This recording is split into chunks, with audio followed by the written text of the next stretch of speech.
Yes guys, welcome back to another video. Welcome to my Chelsea versus Crystal Palace match preview here on a Friday evening in London. This is a big game for Chelsea. Crystal Palace, not an easy team to play against. We're going to go through some of their key players. We're going to go through Roy Hodgson's kind of style that always tries to combat his opposition, trying to exploit the weaknesses. We're going to look at Chelsea's weaknesses a little bit, then we're going to go through our team and figure out how to replace Jorginho, because Jorginho is suspended for this one after he picked up his 5th yellow card in the game against Watford. We've just been off the back of a 4-4 draw against Ajax. If you didn't know about that one, you've been living under a rock. It was one of the craziest games of football I've ever seen, and Chelsea go into what will be a very difficult and very different test to that game against Ajax with this fixture against Crystal Palace. So Palace are currently sat in 9th place in the table. Roy Hodgson is their manager, the oldest Premier League manager ever, just to add that little caveat in there as well. That was confirmed back in February, and it looks as though Roy Hodgson could be signing a new deal as Crystal Palace manager. He's got them set up in like a 4-5-1 formation. We see Wilfried Zaha kind of filling in as a centre forward behind Jordan Ayew, who's their top goal scorer this season with 4 goals. However, Jordan Ayew, I'm worried about him. But what I am worried about, and it was similar to the game against Newcastle, was Crystal Palace's ability to hurt Chelsea with their substitutions. If we look at Christian Benteke, who's got a decent goal scoring record against Chelsea, and he's always given us some problems. And as we saw in the game against Ajax, Chelsea's biggest weakness is still defending those set pieces, and Benteke, despite not having scored a goal in 10 appearances in the Prem this season for Palace, Benteke can always be a massive aerial threat, and I think that whether he starts or whether he comes off the bench, Chelsea are going to have to be worried about him. To add to that as well, there's also Chelsea's ex-captain Gary Cahill, who is kind of doesn't really have a point to prove. He's always been not the most popular Chelsea player, but he's won everything with this club, and he was a great servant for Chelsea, so he does have the respect of Chelsea fans. I love Gary Cahill. He's been absolutely fantastic for Crystal Palace. They've been very good at the back. They've kept 3 clean sheets so far this season, and Gary Cahill has had a big part to play in those games. He's going to be back at the Bridge tomorrow. Definitely think he's going to get a top-class reception, and Crystal Palace are a difficult team to break down.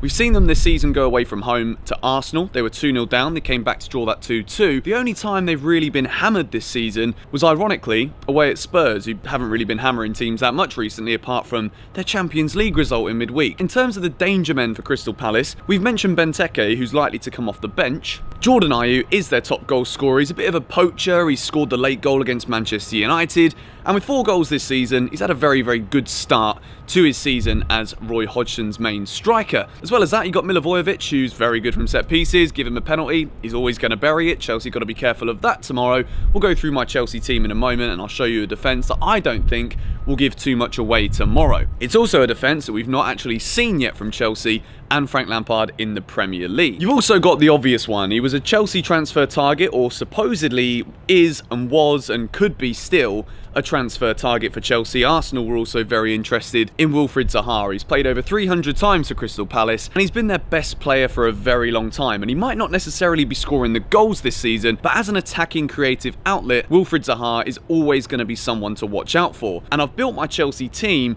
to try and combat these pacey Crystal Palace players. You've got Joel Ward on the right, you've got Patrick Van Aanholt, ex-Chelsea boy, on the left. He's been probably one of the Premier League's more underrated left-backs in recent seasons. He gets forward, he gets goals, and he's a great attacking outlet for Palace. They're a very difficult team to break down. They play nice compact football and also the long balls, which Chelsea might struggle against. But let's talk a little bit about the Blues, shall we? Frankie Lampard is Premier League Manager of the Month. This picture is absolutely flipping golden. It's going to be the first of many, I believe, for Frank Lampard as Chelsea manager. We've made a very good start to November as well. We won at Watford last week, and tomorrow it's the early kickoff, which I'm glad I actually looked at that, because I was going to rock up at 3 o'clock, which would have been a stupendous decision from me. Stupendous in the stupid sense, not stupendous as in wonderful. Frank Lampard, Manager of the Month. One thing I will say is we have not looked as confident in games at Stamford Bridge, and I don't know if that is the way we set up. I think the press is very useful away from home, where teams like to think they're going to control the possession and control the majority of the ball against Chelsea. I don't know what it is at home. We just look a little bit more shaky. Obviously, we went 4-1 down against Ajax on Tuesday night, which is definitely something I don't expect to happen tomorrow. But we've got to be careful. Teams like to come to Stamford Bridge and sit back and then get us on the counter-attack. And we're going to need to be aware of everything that Palace try and throw at us tomorrow, because they've got lots of different screws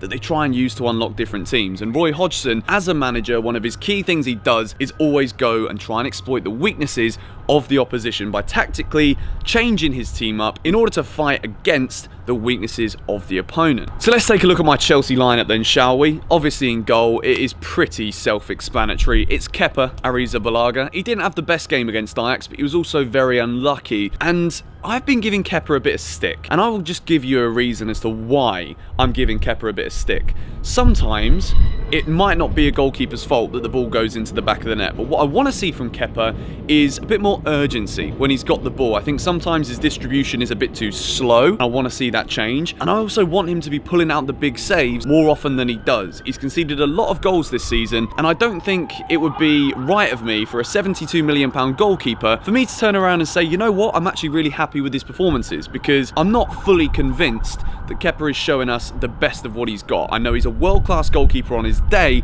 and in terms of potential, we're still definitely using that word to describe Kepa. He is Chelsea's #1 keeper. I rate him highly, but I want to see more. We're going to go with the two fullbacks first of all. Now, if Emerson is fit, I've not listened to Frank Lampard's press conference just yet, so I'm not entirely sure if Emerson's going to be featuring. But one thing I will say, after what we saw on Tuesday night, Reece James has got to be in this team. He was absolutely brilliant when he came on the pitch in that second half, completely transitioned the game around for Chelsea. We had an attacking outlet down the right-hand side, and Azpilicueta looked so much steadier and so much more reliable going down the left as well as defending on the left. So for me, Reece James has played his way into Frank Lampard's Premier League team for this game against Palace, and I think it's a perfect opportunity to see him come in and start the game for Chelsea. So I've gone with Reece on the right, Emerson on the left if he is fit. If he isn't fit, I'm more than happy to see Azpilicueta come in at left back. I think Alonso's performance in the first half against Ajax has pretty much played his way out of this Chelsea 11 for Palace. I do think we'll see more of Alonso because of the injuries to Emerson, and Azpilicueta will still probably get more minutes than Reece James for now, but the way that Reece played in that Ajax game, for me, it's a no-brainer that we've got to start him for this one. As for the centre-back partnership, we are going to go with the mountain that is Kurt Zouma. I want to see some more Diego Maradona runs through the entire pitch. Kurt Zouma, his header that hit the crossbar that then came back to Reece James to bury it to get the equaliser against Ajax. Zouma is due a Chelsea goal, and I'm going to make a bold prediction here, and I'm going to say that Zouma will score a goal against Crystal Palace tomorrow. Zouma, partnered by Fikayo Tomori, that is the partnership that I get very excited about in centre-back right now. As for Azpilicueta getting forward, Tomori's got the speed, he's got the agility to be able to cover Azpilicueta if he needs to, and his performances this season have walked him into the Chelsea starting 11. So let's talk about how we get rid of the worries of not having Jorginho. Well, it's a very simple answer to that one. N'Golo Kante. It looks as though Kante is fit, and if he's fit and Jorginho isn't able to play, Kante waltzes back into the Chelsea team alongside Mateo Kovacic, who's been absolutely phenomenal for us this season. I think that seeing these two in the pivot, we'll see Kante get forward a lot more, which was why he was so good in the second half of that game against Liverpool. The way he drifted in, ghosted into the Liverpool defensive back line and scored Chelsea's goal to get us back into the game. I certainly feel as though we're seeing a lot more from Kante now from an attacking sense, and I think against Crystal Palace, where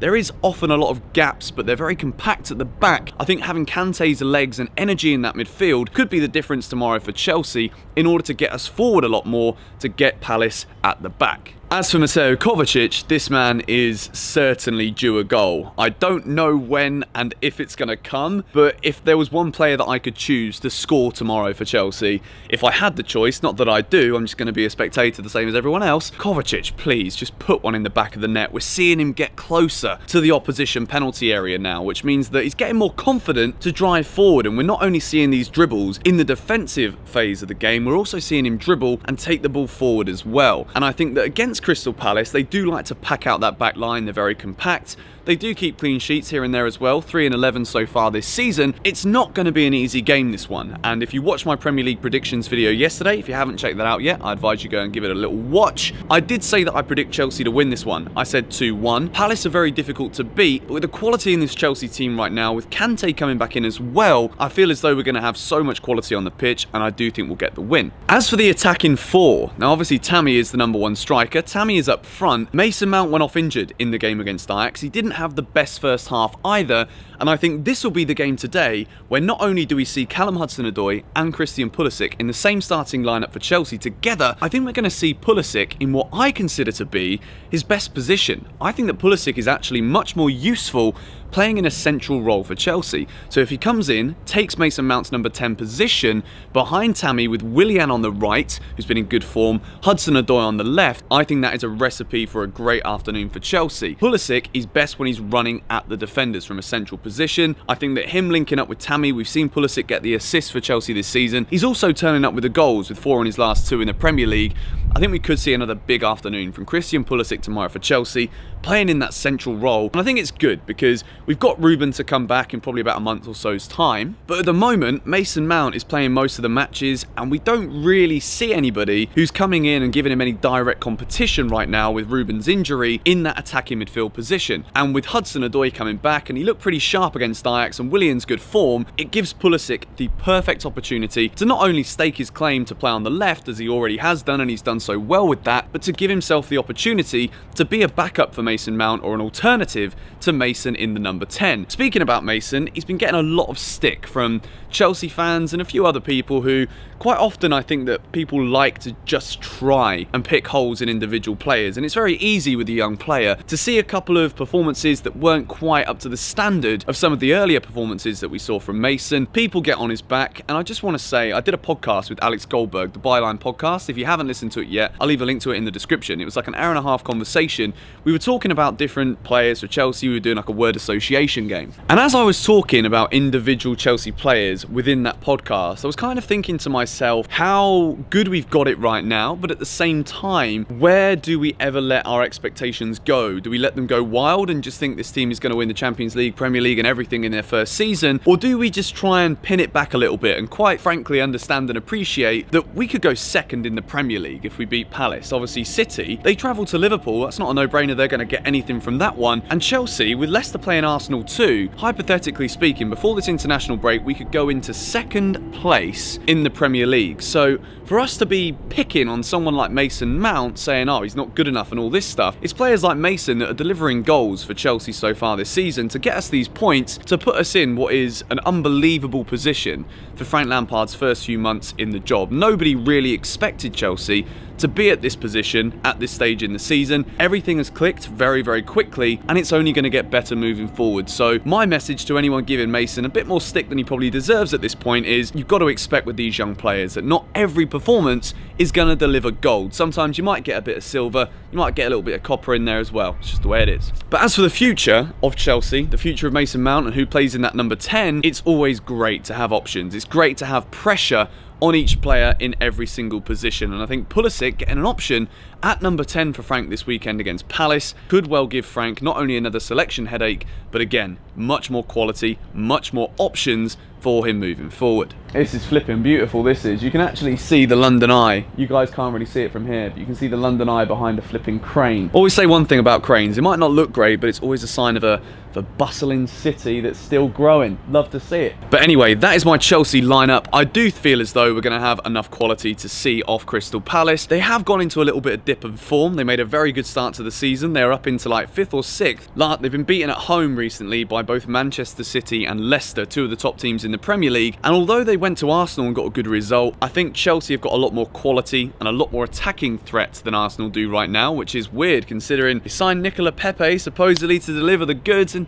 that isn't quite working out. I feel as though I'm just like digging into other teams in London every time I make a video at the moment. It's nice to like inject a little bit of banter as well as just talking about Chelsea once in a while. But anyway, hopefully I'll see some of you guys at the game tomorrow. I will be there with Lawrence. Tilda's not coming to this one. She's going to stay back. She's got a few things to do because she's going back to Sweden on Monday, and then she'll be coming here again in December. But anyway, thank you guys for watching this video today. Subscribe to the George Benson football channel if you haven't yet done so. Hit the like button on this video if you enjoyed this match preview. Crystal Palace, never going to be an easy one. It is a banana skin. They're very good against the big teams, but I definitely think Chelsea have got enough about us right now. We're in good form, and I think we'll get the win tomorrow lunchtime. See you guys there. Bye-bye.